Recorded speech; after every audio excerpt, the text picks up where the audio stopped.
रात में क्या होता था कि हाफ चड्डी में मेरा जो ससुर हैं वो घर में घुस जाते थे, और वो भी टाइमिंग था 12 बजे 2 बजे, इतने रात में घुसकर और कुछ आवाज़ नहीं देते थे। मेरे शरीर को ऐसा टच किया जाता था कि मुझे बिल्कुल पसंद नहीं है। सिर्फ कपड़े हटाने की कोशिश करने लगते थे। उसके बाद मेरा नींद खुलता था। तो शादी किए हैं, लव मैरिज शादी किए हुए हैं, और उनका घर मुजफ्फरपुर जिला है, सरैया थाना है। शादी के 1 महीने बाद भैया ये कलयुग है, और कलयुग में मोहब्बत आम बात है, और मोहब्बत में बिहार में खासकर ऐसा हो जाता है। आज मोहब्बत, कल ब्रेकअप, परसों ओयो होटल, ऐसा हो जाता है। आज एक घटना आ गई है सामने, जो डीजीपी आरएस भट्टी के नाक के नीचे मुजफ्फरपुर पुलिस क्या खेला कर रही है वो ये महिला बताएगी।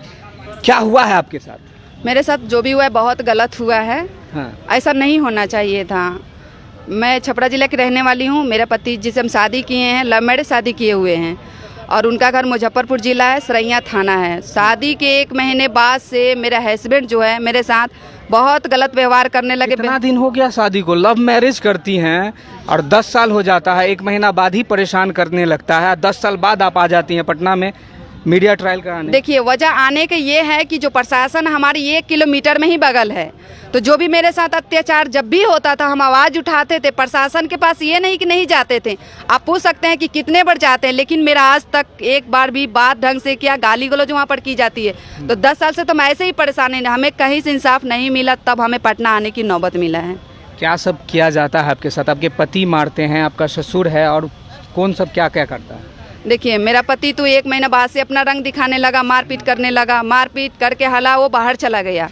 उसके 2-4 महीने बाद उनके पिताजी जिन्होंने मेरा ससुर हैं, सुगारत राय, उन्होंने झोपड़ी के, उस समय मेरा घर था, झोपड़ी के घर में आप समझ सकते हैं कि दरवाज़ा और कुछ नहीं रहता है, और एक पर्दे डाल के हम सोते थे, और पर्दे डाल के वो लोग पूरा फैमिली सोते थे।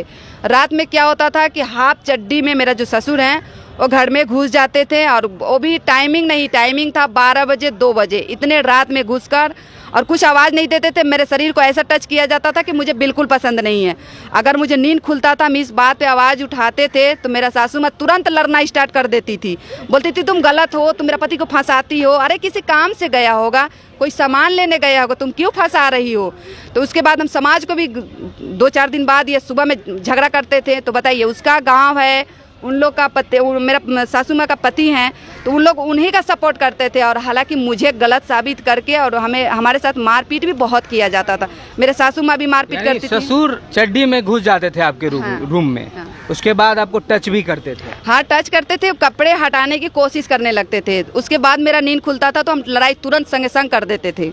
उसमें क्या करते, लड़ाई करते तो मेरा घर से क्या बोलते हैं, लाइन भी काट देते थे घर से। मतलब जो भी अत्याचार होता था ना, वो बोलते थे ये झगड़ा करती है, लड़ाई करती है, मुझे बदनाम कर देते थे। जान रहे हैं दोस्तों, कलयुग में न पति किसी का होता है, न भाई किसी का होता है। यहाँ तो ससुर ने ही ऐसा कांड कर दिया जो बताते हुए भी हमें शर्म आ रही है। ससुर ने आपके साथ कांड कर दिया।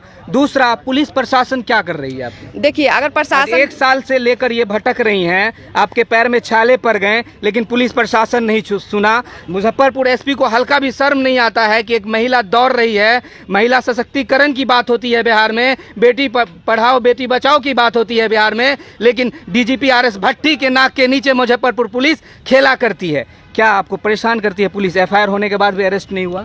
देखिए, परेशान ये है कि पुलिस तो बिल्कुल सुनती नहीं है। जब भी प्रशासन के पास जाते हैं तो प्रशासन इस तरीके से बात करने लगता है, तुम जाओ, तुम्हारा क्या मतलब, हर बार तुम आओगी, रोज रोज आओगी, तुम्हारा रोज रोज कोई सुनवाई करेगा, तुम कल आना, परसों आना, ऐसे करके भगा दिया जाता है।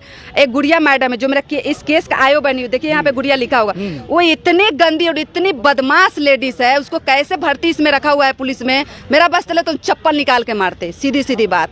लेकिन उन्होंने मुझे, अगर हम केस लेके जाते तो क्या बोलती थी, तुम्हारा देवर से अफेयर है, इसीलिए तुम ना घर वाले पर केस करती हो। ये बताइए, कुछ हम बताए नहीं, तो कभी मेरा घर आप गए नहीं, तो आप ये कैसे कह सकती है कि मेरा किसके साथ अफेयर है, किसके साथ नहीं? यानी मेरे हस्बैंड से और मेरे ससुराल से पैसे ले लेके गुड़िया मैडम बहुत केस को दबाई है, मेरे साथ गाली गलौज की है। गुड़िया मैडम आपको सर्टिफिकेट दे रही है बजलन? हाँ, कि सर जानते, 12 बाबू बैठे थे, सर जानते हैं ये ना, इसका तो ना है देवर से अफेयर है, इसीलिए देवर को शादी नहीं होने देने चाहती है, इसीलिए केस करने आई है। अरे सब बात छोड़िए, हटाइए। अब 12 बाबू उस समय में, जो हमको नाम नहीं जानते, लेकिन बहुत बदमाश थे। एक बार हम ससुर के बारे में आवेदन दिए थे छेड़खानी का, मेरा आवेदन भी चेंज कर दिया गया है। आवेदन भी चेंज हो गया। हाँ, बड़ा बाबू आवेदन चेंज कर दिया। पूछे कि ये बताओ तुम बलात्कारी केस लिखी हो, तुम्हारे साथ कुछ कोर्ट में हुआ आप है? कोर्ट में नहीं गई क्या? कोर्ट में हम और डीएसपी के पास आवेदन दिए हुए हैं, लेकिन आज तक उनसे भी कोई उम्मीद नहीं मिला हमें। कोर्ट भी है, कोर्ट में भी न्याय मिलता है। अन्याय क्या, वहाँ से तो वकील हमारे पास इतने, देखिए हम बहुत ये हैं, हम वो नहीं कर सकते, पुलिस को तो मुंह मांगा रकम दे नहीं सकते। हमारे पास 3 बच्चे हैं और हस्बैंड भी मेरा साथ नहीं है। पैसे नहीं है आपके पास? नहीं, बिल्कुल नहीं। हालांकि गरीबों का इस बिहार में कोई नहीं है। महिला विकास मंच हो, किसी के पास जाइएगा तो आपको रजिस्ट्रेशन फीस देना पड़ेगा, और ये गरीब महिला के पास 5 रुपया भी नहीं है जो किसी को दे और मदद ले सके। इस बिहार में फ्री में किसी का कोई मदद नहीं करता है। आपको आप उम्मीद हार गई, आप कोई मदद नहीं करेगा। और मेरे से मुंह पर भी पैसा मांगा जाता था। गुड़िया जो मैडम है पैसा मांगती थी, पैसा मांगते? हाँ पैसा, गुड़िया मैडम पैसा भी मांगी और पैसा भी हम दिए हैं 4000 रुपया करके। थाना कौन सा आपका आता है? सरैया थाना आता है। सरैया थाना हाँ। आता है। एसपी को आपने कभी आवेदन दिया था? हाँ, कोर्ट में जाकर एसपी को आवेदन दिए हुए हैं और वो लोग जमा कर लिए, लेकिन आज तक कोई रिजल्ट वहाँ से भी नहीं मिला नहीं दिया है। गया। नहीं। और डीएसपी के पास भी पहुँचे हैं तो उन्होंने बदतमीजी के जैसा बात करता, मतलब वहाँ पे समझिए कि महिला के साथ इतना व्यवहार, वो तो मैं हूँ कितना आवाज़ उठा रहे हैं, तो मेरे साथ बहुत नीचे नीचे गलत कुछ काम होता है, लेकिन उतना हालांकि कोई आवाज़ नहीं उठाता है। भैया ये बिहार है, गरीबों का यूज सिर्फ इलेक्शन में होता है।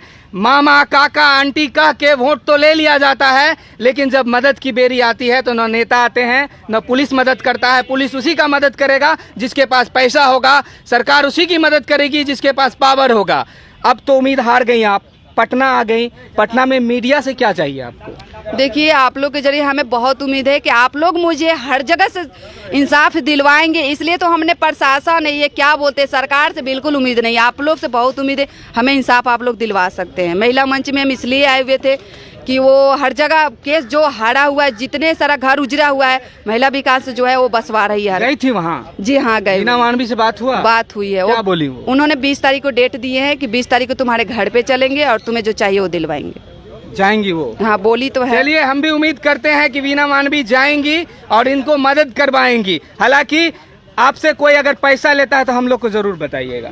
हाँ ठीक है, बिल्कुल जरूर बताएंगे। चाहे वो वीना मानवी हो, चाहे पुलिस प्रशासन हो, कोई भी हो, पैसा लेता है तो बताइएगा, क्योंकि डीजीपी साहब कहते हैं बिहार पुलिस आपकी सेवा में तत्पर है। लेकिन बिहार पुलिस किस तरह सेवा कर रहा है वो तो आपको दिख रहा होगा। एक केस नहीं, हजारों केस पेंडिंग में पड़ा हुआ है, हजारों महिला का शोषण हो गया है, लेकिन न्याय नहीं मिला है। क्या कहिएगा बिहार पुलिस के बारे में, क्या कहिएगा सरैया थाना के थाना अध्यक्ष के बारे में, कॉमेंट बॉक्स में जरूर बताइएगा। धन्यवाद।